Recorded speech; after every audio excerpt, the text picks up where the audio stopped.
Tart, citrusy, wild, and fruity. If these words speaking to your soul, then this is the beer for you. Fuck yeah, let's do it.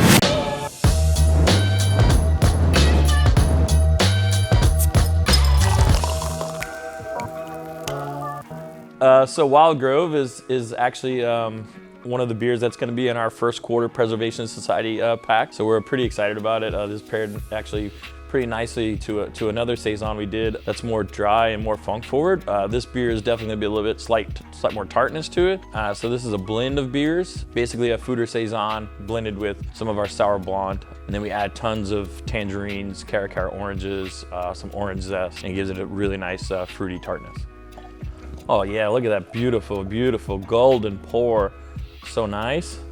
Looks like tangerine juice straight off the bat, right? It's really deep orange. Yeah, actually really, really nice head for being a sour beer. Most sour beers don't have much head retention due to the acid levels, but straight off the bat, it's a ton of tangerine.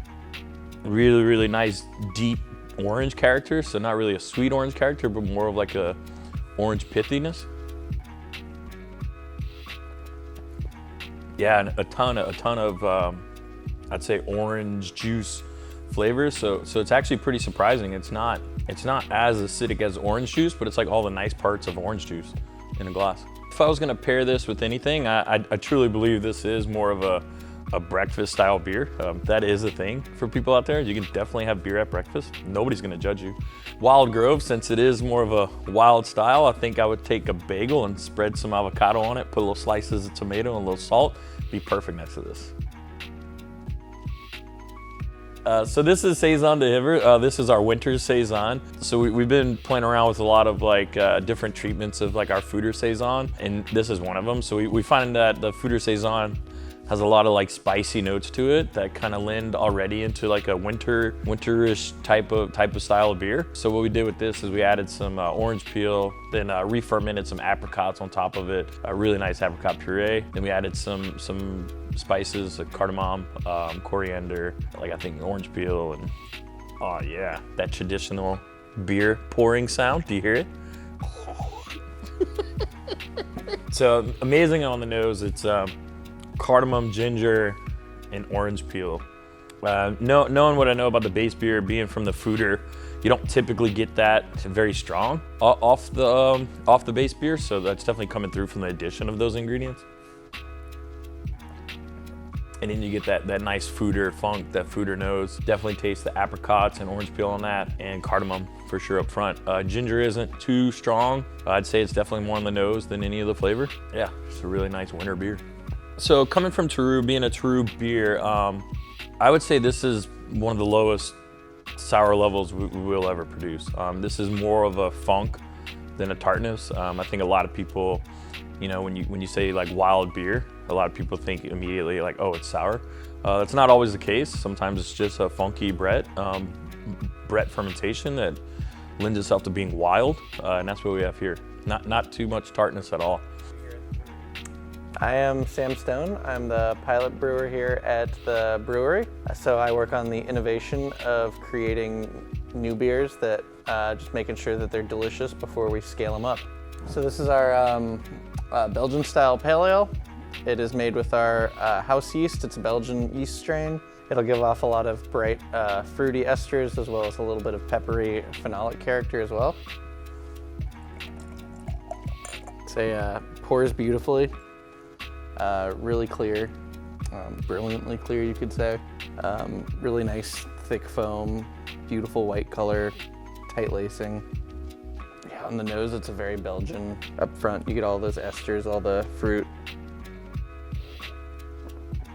This is a really nice beer because it's a little bit more like back to basics. There's no adjuncts in here. It's just kind of a hoppy Belgian beer.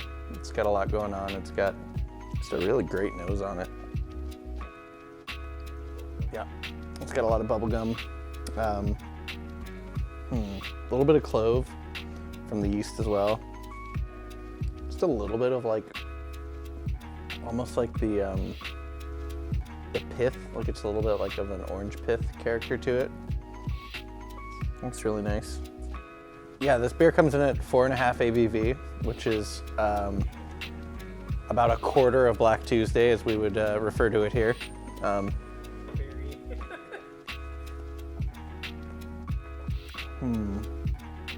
It's a really delicate beer. You could pair this with actually a lot of things that, like this would actually go really well with Thai food. It's kind of like an odd one, but like the hoppiness of it with the bubblegum character would go really well with some of those stronger flavors. But at the same time, this would be such a great like grilling beers on the barbecue kind of beer. Damn, grilling burgers on my barbecue. Drinking beers, brewing Q.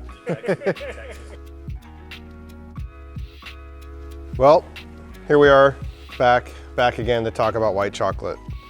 So white chocolate is, you know, a historical brewery beer. It's a beer that we've been making for a long time, and a beer that we feel like drinks its best in February of every year. So we have white chocolate coming out this year in cans and bottles. And I could say that it's that same old white chocolate nose. It's a beautiful, beautiful clear beer this year. White chocolate's one of my favorite beers. I don't really say it often because I get so wrapped up in so many other beers we make, but you know, I've had some of my best white chocolate experiences are, you know, fresh, you know, in February, like as soon as it comes out. And I've also had a couple that, you know, aged a year or so and were even better than I remember them being fresh. So really a beer that's that can develop pretty well over time. This one seems to be no different. It smells fantastic. It tastes beautiful. And we're so happy to have it back. Anyway, white chocolate. Cheers.